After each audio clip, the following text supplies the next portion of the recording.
பெண்கள் பள்ளிக்கூடத்துக்கு போகணும், பெண்கள் பள்ளிக்கூடத்துக்கு போனா மட்டும் பத்தாது, பெண்கள் படிச்சு கல்லூரிக்கு போகணும்னு.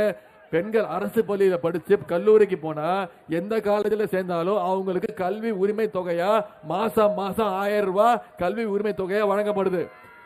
இதுல மட்டும் இந்த 3 வருஷத்துல 3 லட்சம் மாணவிகள் பயன்பெற்று இருக்கிறாங்க.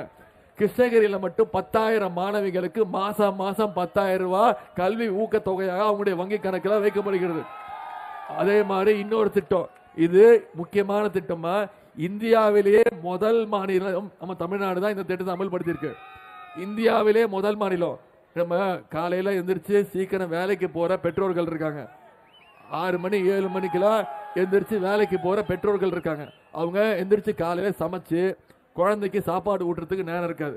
என்ன பண்ணுவாங்க, நீ இது ஸ்கூலுக்கு போயிரு, மதிய உணவு திட்டம் இருக்கு, அதுல சாப்பிட்டுக்கோ அப்படின்னுவாங்க.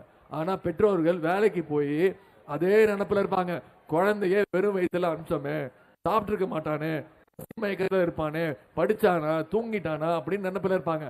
அதை போக்குறதுக்காக நம்மளுடைய தலைவர் அவர்கள் கொண்டு வந்த திட்டம் தான் முதலமைச்சருடைய காலை உணவு திட்டம்.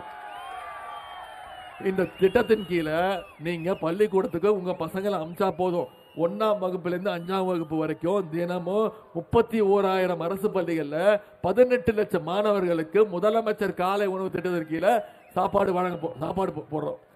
இப்ப பெற்றோர்கள் வாழ்த்துறாங்க, என் குழந்தைய நான் தைரியமா பள்ளிக்கூடத்துக்கு அனுப்புறேன், ஏன்னா முதலமைச்சர் பார்த்துப்பாரு, முதலமைச்சர் இருக்காரு, நம்முடைய திராவிட மாடல் அரசு இருக்கு, முதல்ல அவங்களுக்கு சாப்பாடு, அதன் பிறகு கல்வி.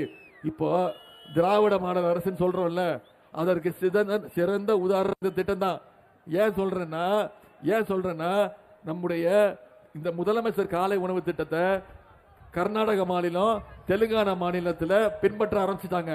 இப்ப அது மட்டும் இல்ல, நீங்க ஒரு 4 நாட்களுக்கு முன்பு பேப்பர்ல பார்த்திருப்பீங்க, தொலைக்காட்சியில் பார்த்திருப்பீங்க, கனடா நாடு இருக்கு தெரியல, கனடா, அமெரிக்கா பக்கத்தில் இருக்கக்கூடிய நாடு கனடா நாடு. அந்த கனடா நாட்டு பிரதமர், பணக்கார நாடு, கனடா நாட்டு பிரதமர், அவர் பேரு திரு ஜஸ்டின் ட்ரூடோ, அவர் அறிக்கை வெளியிட்டிருக்கார், ஒரு இன்டர்வியூ கொடுத்திருக்கார். என்ன தெரியுமா இன்டர்வியூ கொடுத்திருக்கிறாரு, தமிழ்நாட்டில் முதலமைச்சர் காலை உணவு திட்டம் மிக மிக சிறந்த திட்டம், பள்ளி குழந்தைகளை அதிகமா பள்ளிக்கூடத்துக்கு வர வைக்கிற திட்டம், எனவே அந்த திட்டத்தை கனடா நாட்டில் நான் விரிவுபடுத்த போறேன்னு கனடா நாட்டு பிரைம் மினிஸ்டர் சொல்லியிருக்கிறார். இப்படி இந்தியாவில் இருக்கிற மாநிலங்களுக்கு மட்டும் இல்லாம, இந்தியாவில் இருக்கிற மாநிலங்களுக்கு மட்டும் இல்லாம உலகத்தில் இருக்கக்கூடிய நாடுகளுக்கெல்லாம் உடனுக்குடன் செய்திகளை தெரிந்து கொள்ள சன் நியூஸ் பெல் ஐகானை கிளிக் பண்ணுங்க.